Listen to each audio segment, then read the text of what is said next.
Harley D. Levitt on Economics Today. In today's segment, we'll be speaking about the legalization of recreational marijuana. We'll be joined later on in the segment with a faculty from the University of Chicago School of Economics, the owner of a local recreational marijuana dispensary, as well as a representative from the local law enforcement. Now, as I'm sure you've all heard, recreational marijuana has been legalized in several states, and as of July 1st of this year, it will have been legalized in Oregon, Colorado, Washington, as well as Alaska. Now, the federal government has not yet made a decision regarding the national legalization of marijuana, but it's expected that it will eventually need to do so. We'll be joined here with experts to talk about the effects that this legalization will have on the market for marijuana, as well as other related goods, about the effect that it will have on the country's GDP, as well as some suggested regulations for how the government can regulate this new and growing industry. Stay tuned for more. Welcome back, everyone. We're here on Economics Today with special guest Sunshine McCormick, the owner of a local recreational marijuana dispensary.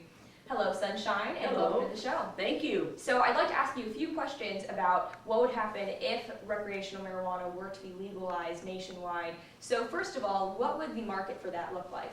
Well, the market would be huge. Marijuana is about a $46 billion industry right now, and most of it is sold on the black market. And since black market goods are not included in the United States gross domestic product figures, it would increase the GDP substantially. Wow, thank you. And so what would happen to the black market if it became legal?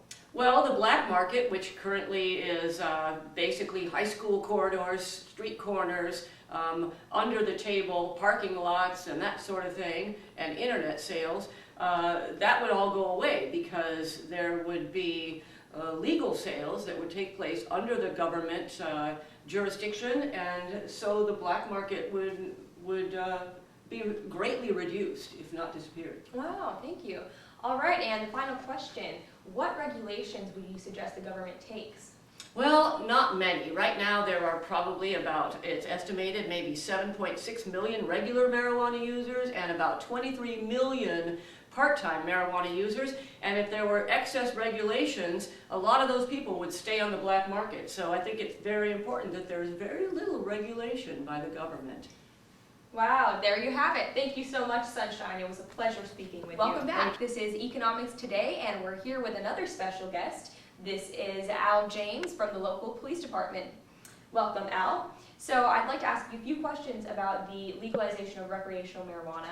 First of all, what do you see the benefits being for law enforcement? Well, Harley, it's going to free us up from minor crimes to focus on more important crimes. And from what I've been told, 35% of the revenue will come back to law enforcement to help with more serious crimes. Okay. The revenue from the taxes, that is? That's what we've heard, yeah. Okay, wonderful. And also, what do you think the negative effects from legalizing marijuana would be?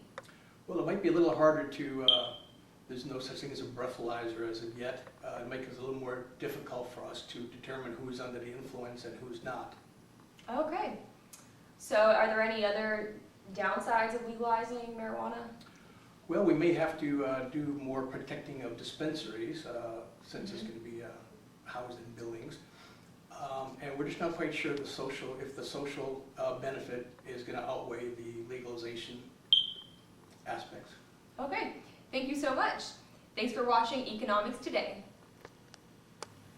Welcome back to Economics Today. We're here with special guest Sterling Alexander from the University of Chicago. Can you tell us a bit more about yourself, please? Of course. I received my doctorate at Stanford University and did my postdoc work at MIT. I was named the youngest faculty of economics at the University of Chicago, and I'm currently the director and lead researcher at the Susan J. Sternberg Center for Ethnographical and Statistical Narcotic Studies, which of course has compiled a lot of very important data on the legalization of marijuana for the federal government.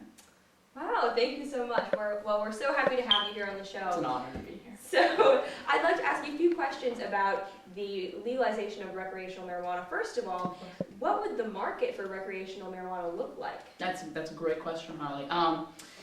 Well, our research has shown that the elasticity of demand for marijuana is estimated to be about 1 to 1.5 statistical points, of course, right? And in comparison, people can think of tobacco, right? Is about an elasticity of demand of around 0.7. And what that practically means is that marijuana is an elastic good.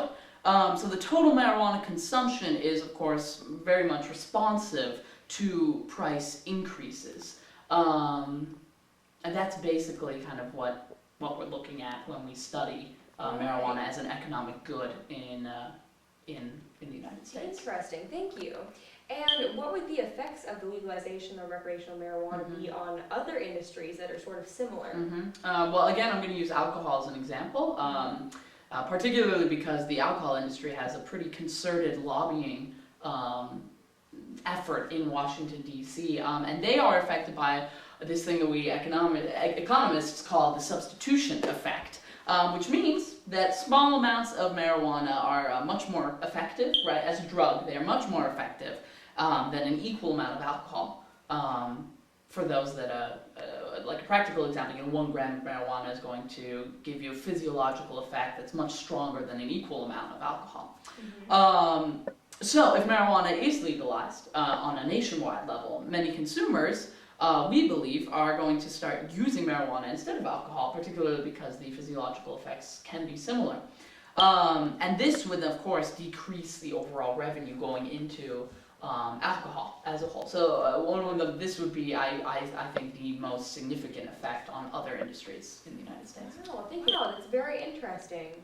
So if recreational marijuana is legalized, what sort of regulations would you recommend the government take?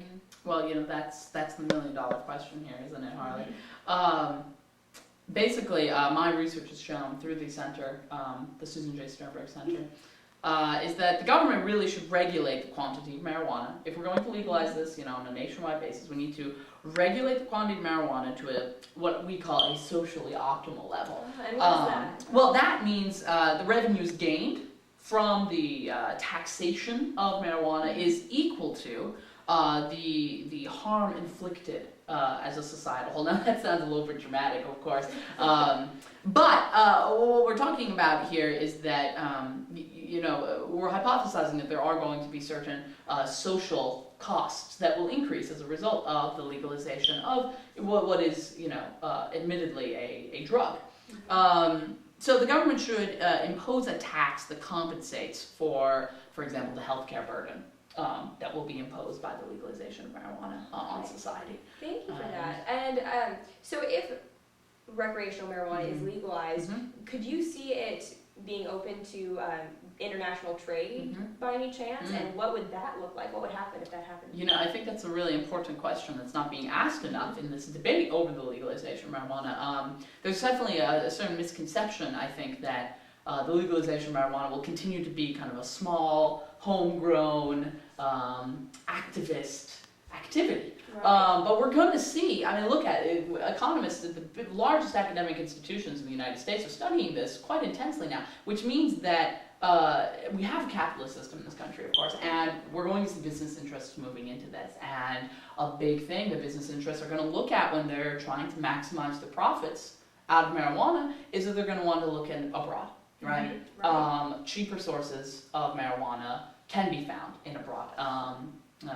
One statistic that I've seen cited recently is that a gram of marijuana in the United States costs around $15. In Uruguay, that's $1 for the same amount. Wow, really? Yeah. So as it's being imported into the country, we're going to see domestic producers being driven out of business because they're just not going to be able to compete in terms of the price differential here that we're looking at. And cheaper marijuana will also equal more users. Because marijuana is an elastic good, this decrease in price will equal increased demand, and their supply will increase to meet that demand. So I think that's a big threat when we're looking at the legalization of marijuana, and I would recommend that the government does not open it up to international markets in order to keep this an industry that benefits the American people as a whole. All right. Wow. Well, thank you for all of that information. Of course. It was such a pleasure having you on the show. Likewise. Thank you for watching Economics Today.